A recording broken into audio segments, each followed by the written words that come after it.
삼촌이랑 내 아빠는 경찰청장이랑 다 장난 아니야? 그야.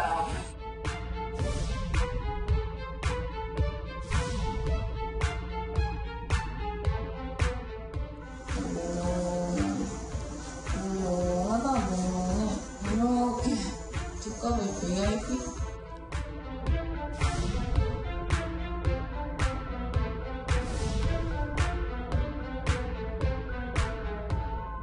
우리 엄마랑 아빠가 만약에 이 문제에 개입했어. 엄마 이길 것 같아?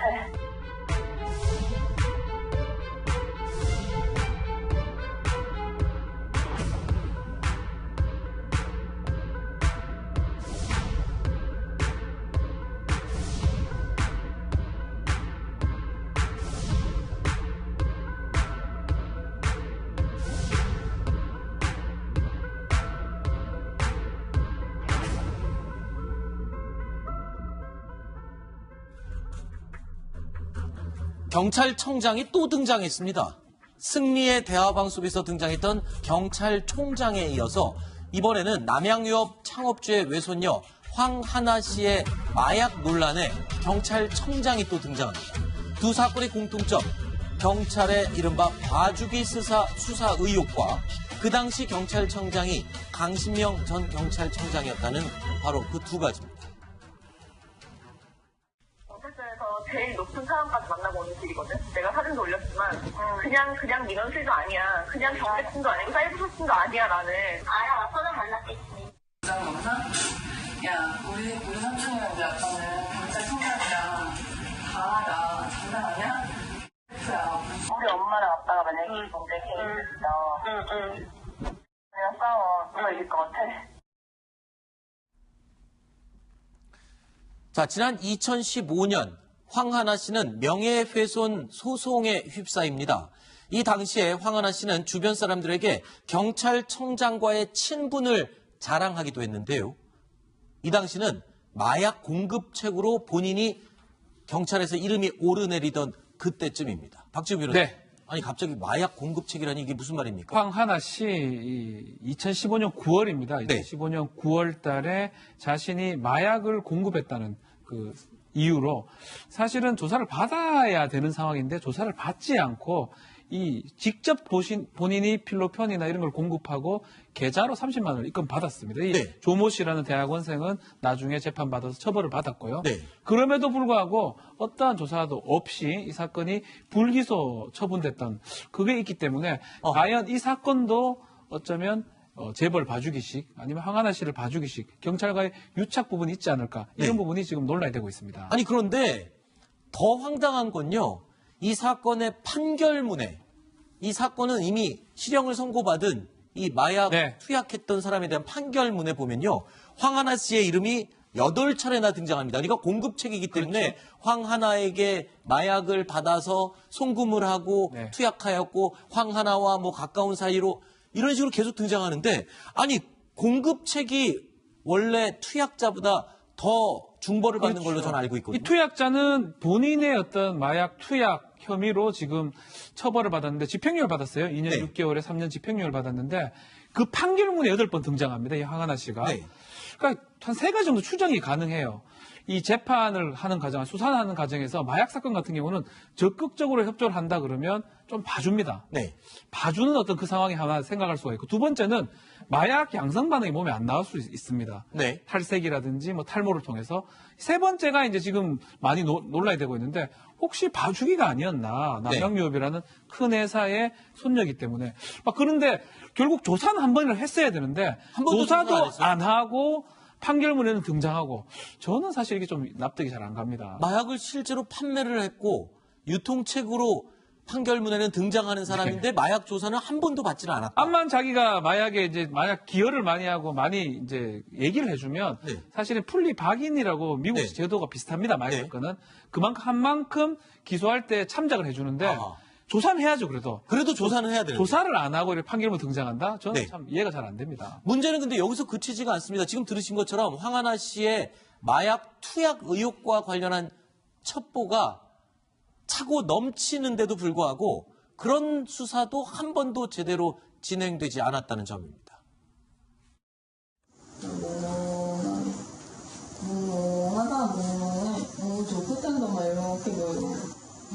이렇게 두꺼비 VIP?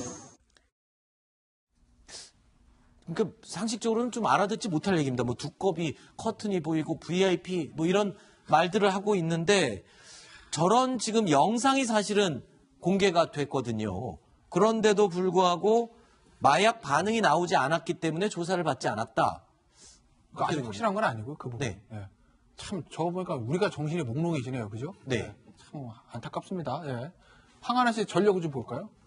근데 저게 실제 참 이상한 사건인 게 네. 전체 연루자가 8명이거든요. 네. 그중에 지금 법원에서 한 사람 조모 씨. 조모 씨 그 사람 빼놓고는 나머지는 다 불기소가 됐어요. 아하. 그러니까 어떻게 보면 황하나 씨 한 사람 때문에 다른 사람까지도 봐주게 했을 가능성이 상당히 높다는 거죠. 네네. 사실 실제로 거의 이런 사건이 이렇게 처리되기는 매우 어려워요. 왜냐하면 만약에 조사를 안 하잖아요. 네. 그럼 검찰에서 지휘합니다. 왜 이 사람 조사 안 했냐. 그렇죠. 근데 그 검찰과 경찰이 같이 봐줬을 가능성을 매우 짙게 보여주는 대목이거든요. 경찰도 그럴 수 있지만 검찰도 그럼 그렇죠. 왜 수사지를 이런 식으로 했는지 예. 알겠습니다. 무혐의로 불기소 송치했는데 그걸 그대로 받아들인 거잖아요. 네. 황하나 씨가 재조사가 필요하죠. 어떤 사람인지 계속 설명을 들어보죠. 과거 전력이 있었군요. 전과가 있죠. 그러니까 마약 투약 혐의로 미국에 추방됐다. 저는 뭐 의혹이니까 네. 뭐좀 그렇다고 하고. 일단 대마초 흡연자로 기소유대 전력이 있다. 저거는 뭐 수사자료에 나온 얘기고요. 그다음에 2015년 9월 저게 이제 그 얼마 전에 공개됐던 그 판결문인데 필리핀 공급체 의혹이 있는데 경찰에서 검찰로 불기소 의견 송치하고 검찰에서 기소하지 않았다는 거죠. 공소장에는 공모하라고 적었을 거고. 그 2018년 작년입니다. 작년 가을에 마약 투약에 대한 첩보를 경기 남부지방경찰청에서 입수를 하고 그리고 관련자들 진술도 확보했다는 거예요. 그러면 사실은 여기서 가장 중요한 게 황하나 씨 이제 모발이나 소변 검사하는 것이거든요. 네. 그래서 마약 그걸 잡아내야 되는데 영장이 있어야 되지 않겠습니까? 네. 그래서 검찰에 검증 영장이죠. 신체 검증 영장을 신청을 했더니 검찰에서 영장을 기각을 했다. 아, 이게 또 아까 이제 하종대 국장께서 말씀하신 부분이 의심되는 부분이에요. 경찰에서 영장을 신청했는데 두 번이나 또 기각이 된다, 검찰에서. 그 부분도 좀 의심스러운 부분인 것 같습니다. 이쯤 되니까 정말로 이 황하나 씨 믿는 구석이 진짜 있는 게 아니고서는 대체 어떻게 이렇게 법망을 빠져나갈 수 있는지 의문이 앞섭니다. 황하나 씨가 언급했던 경찰청장 얘기를 다시 한번 들어보겠습니다. 부장검사? 야, 우리 삼촌이랑 우리 아빠는 경찰청장이랑 강하다. 장난 아니야? 우리 엄마랑 아빠가 만약에 이 문제 계획했어. 그냥 싸워. 누가 이길 것 같아? 이 황하나 씨가 명예훼손 소송 당시 언급했던 경찰청장은 강신명 전 경찰청장이 청장이시던 시절입니다. 자, 황하나 씨가 마약 공급책으로 수사를 받았어야 했을 때도 경찰청장으로 재임했을 뿐만 아니라 승리의 대화방 경찰총장으로 한 차례 등장하기도 했죠. 저는 승리라는 가수도 전혀 모르고, 일면식도 없고, 모든 양식으로 전혀 관계가 없습니다. 정말 너무 참 억울할 정도인데, 경찰청이 엄중히 수사를 하면 앞으로 결과가 나오겠지만은, 저는 전혀 관련이 없음을 거듭 말씀을 드리고요. 일단 황하나 씨가 그렇게 베스트 프렌드라고 아버지, 부모님과 얘기한 강신명 전 경찰청장 황하나 씨를 모르고 있다는 거잖아요, 지금. 일단 뭐 본인 입장 그래요. 본인은 모른다는 거니까. 그건 뭐 당연히 당시 이제 강신명 청장이라고 떠서 강신명 청장이 여기서 연루돼 있다고 단정할 수 있는 건 아니에요. 네. 조사를 좀 해봐야 되는 거고. 근데 어찌됐든 간에 지금 지금 강신명 청장 얘기 좀 보고 계십니다. 남양유업에 아는 사람 전혀 없다고 얘기했다는 거고요. 근데 이제 황하나 씨 관련된 보도를 좀 보면 황하나 씨가 2015년 8월에서 9월에 어떤 소송에 걸려 있었을 때 네. 본인이 이제 아까 얘기도 들으셨겠지만 경찰서 가서 가장 높은 사람 만나고 왔다라고 얘기도 했다고 하는 네. 거고 당시에 이제 SNS에 경찰서장실 사진까지 게재를 했다는 거 아니겠습니까? 네. 그러니까 뭔가 황하나 씨 측과 경찰 간에 모종의 관계가 있지 않았을까라고 네. 지금은 추측은 할 수는 있는 근데 거죠. 강신명 청장이 아닐 수도 있어요. 왜냐하면 그럴 지금 가능성이 등장하는 있어요. 네. 저 젊은 사람들이 말하는 걸 보면 네. 경찰 계급을 전혀 알지 못하는 사람들이에요. 경찰총장이라고 말을 하질 않나. 네. 그리고 서장실 갔다 오면서 경찰청장 만나고 왔다고 그래요. 그러니까 제가 알기로도 경찰청장이 서장실에 갈 일은 없죠. 그러니까요. 그러니까 어쨌든 본인은 경찰제 높은 사람을 얘기했으니까 당시에 총수가 경찰 강신명 청장이니까 우리가 이제 강신명 청장 얘기를 하는 거지만 말씀하신 대로 강신명 청장이 아니라 다른 사람의 가능성도 충분히 있다라는 점을 저희가 좀 말씀을 좀 드립니다. 자, 경찰총장 얘기도 결국에는 윤총경으로 밝혀졌었죠. 이번에는 또 어떤 사람이 또 등장하게 될지 궁금합니다만, 자, 더욱이 강신명 경찰청장에게는 또 하나의 불명예가 있습니다.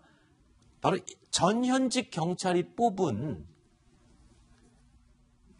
역대 최악의 청장에 선정이 됐었다면서요? 예. 경찰인권센터에서 지난해 말에 조사를 했는데, 전현직 경찰관들을 상대로 조사를 해봤더니 가장 최악의 청장이 누구냐 했더니 강신명 경찰청장이 46% 나왔습니다. 물론 복수로 응답한 겁니다. 그 다음 강일학 청장이 23.7%, 그리고 이택순 전 경찰청장이 11.7%가 나왔는데요. 이유가 뭐랍니까? 최악으로 뽑힌 가장 큰 이유. 강신명 청장이 어느 때 이제 청장을 했냐면 2014년에서 16년 8월 사이에 했거든요. 그때가 이제 박근혜 대통령 시절인데 당시에 사실은 강신명 청장 같은 경우는 경찰대 2기 출신으로 경찰 내부에서는 과거의 경찰청장하고 달리 좀 권력에 너무 순응하지 않는 그런 경찰청장이 좀 나왔으면 좋겠다. 그런 바람이 있었거든요. 근데 실제로는 가장 청와대의 눈치를 많이 보는 경찰청장으로 그때부터 이미 소문이 나 있었어요. 그때부터 내부에서부터 반발이 있었어요. 너무 권력의 눈치를 보는 거 아니냐. 그런 사람으로 꼽혀서 경찰인권센터에서 최악의 경찰청장으로 뽑혔죠. 경찰들이 투표한 거죠? 그렇죠. 알겠습니다. 자, 6번째 소식, 오늘의 파리 이야기로 이어가 보겠습니다. 만나보시죠.